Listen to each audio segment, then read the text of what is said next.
Cette vidéo de Hombori m'a particulièrement marqué parce qu'on est vraiment à la frontière entre le réel et le virtuel. Cette jeune artiste hongroise, elle a moins de 30 ans, enfin allemande, mais qui vit à Budapest.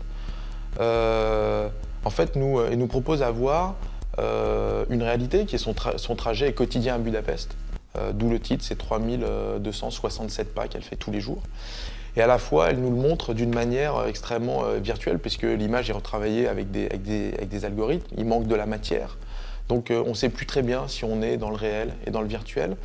Et à la fois, aujourd'hui, ça ne nous semble pas si virtuel que ça, puisqu'on est habitué, aujourd'hui, on est habitué à voir de la modélisation, on est habitué à voir de la 3D, donc ça ne nous semble pas si futuriste ou si ubuesque que ça.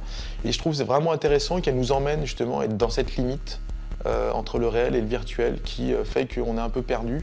On ne sait pas si jamais elle est partie d'une modélisation complètement et virtuelle sur laquelle elle a calqué un filtre et de réalité, ou si elle est partie de la réalité qu'elle a rendue et virtuelle. Et ce qui est intéressant aussi, c'est qu'elle a fait tout un travail sur le rythme, le son, puisque le rythme de ses pas, en fait, a une influence sur le déroulement et de la vidéo.